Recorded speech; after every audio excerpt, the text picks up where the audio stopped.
A threat to industries worth billions and a natural saboteur. It threatens to destroy the lives that so many have fought so hard to protect. The spotted lanternfly is an invasive species and threatens the way of life for many here in Pennsylvania. To many, the spotted lanternfly may appear as just another insect. However, this pest is far more threatening than any run-of-the-mill insect.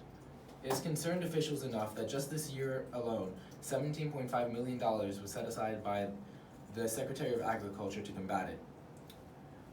To many, invasive species sound like a distant problem.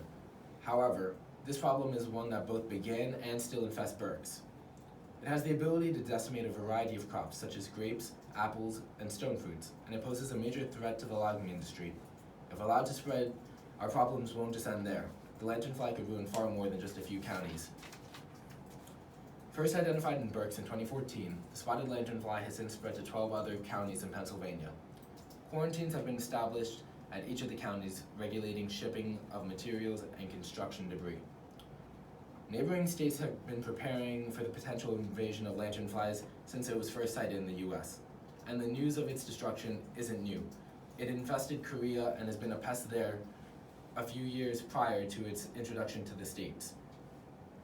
It takes a lot of quarantine this species, just given how, unlike a majority of other insects, the lanternflies can lay their eggs anywhere, making this a far more versatile threat than most other insects.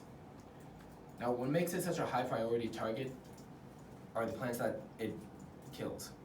The lanternfly has a wide variety of host plants. Fruit trees, ornamental trees, woody trees, and vines are all at threat.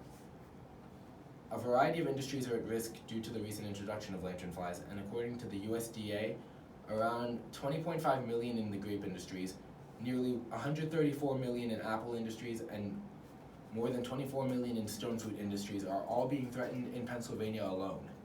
Pine wood and hardwood logging in Pennsylvania account for nearly 12.1 billion in sales revenues, and those are all being threatened.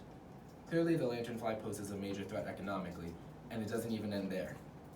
Humans aren't the only ones suffering backlash from these persistent insects. The forests of Pennsylvania are also suffering. A wide range of trees are also potential hosts for the lanternflies. From birch, oak, maple, those are but a few trees at risk.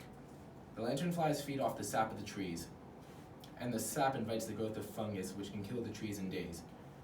With trees dying off, arboreal species may also find their habitats destroyed, so indirectly, birds and other small mammals are also at risk. Now, what can be done against the lanternflies? For now, the best thing we can do is to be aware. It's important to recognize threats such as this, even if they're small and may go unnoticed. If we don't keep a wary eye out, this threat has the potential to spread out of control. For now, lanternflies are confined to Pennsylvania, but that's all the more reason to care. They threaten each and every one of us in this room, albeit indirectly. The backlash of their destruction can and will reach us in time. That's why it's important to be alert of invasive species and the damage they can cause. Thank you.